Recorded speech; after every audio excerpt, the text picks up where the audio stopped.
আজ অর্থাৎ 26/5/2024 রবিবার স্থলভাগে পতিত হবে। এমত অবস্থায় এই সকল সতর্কতা মেনে চলুন। ব্লক প্রশাসনের তরফ থেকে সকল জনসাধারণকে জানানো যাচ্ছে যে বঙ্গোপসাগরে সৃষ্ট ঘূর্ণিঝড় রিমেল আজ অর্থাৎ 26/5/2024 রবিবার সকল জনসাধারণকে জানানো যাচ্ছে যে বঙ্গোপসাগরে সৃষ্ট ঘূর্ণিঝড় রিমেল আজ অর্থাৎ 26/5/2024 রবিবার স্থলভাগে পতিত হবে।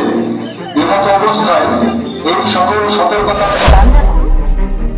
ধেয়ে আসছে রেমাল, তাই গঙ্গা ও ফুলহার তীরবর্তী এলাকা সতর্কতামূলক মাইকিং শুরু করল জেলা প্রশাসন। মানিকচক, রতুয়া, হরিশ্চন্দ্রপুর সহ 15টি ব্লকে সংশ্লিষ্ট ব্লক আধিকারিকদের সজাগ থাকার নির্দেশ দেওয়া হয়েছে। খোলা হয়েছে কন্ট্রোল রুম। যেকোনো অপ্রীতিকর ঘটনা রুখতে জরুরি ভিত্তিতে প্রয়োজনীয় ব্যবস্থা নেওয়ার নির্দেশ দেওয়া হয়েছে। মজুদ রাখা হয়েছে ত্রাণ। নদীতে না নামার ক্ষেত্রে যেমন নির্দেশ দেওয়া হয়েছে, তেমনি নৌকা পরিবহন বন্ধের নির্দেশ দেওয়া হয়েছে। মৎস্যজীবীদেরও নদীতে যেতে বারণ করা হয়েছে। Bureau report, news for Bengal. আজ অর্থাৎ 26/5/2024 রবিবার স্থলভাগে পতিত হবে। এমত অবস্থায় এই সকল সতর্কতা মেনে চলুন।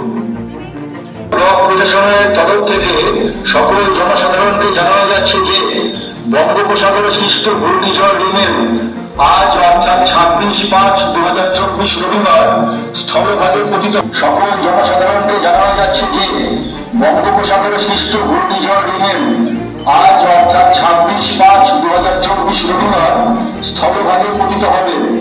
এমত অবস্থায় এই সকল সতর্কতা ধ্যান রাখুন। সংবাদ বা আবহাওয়া বিজ্ঞপ্তি ও পূর্বাভাস শুনুন।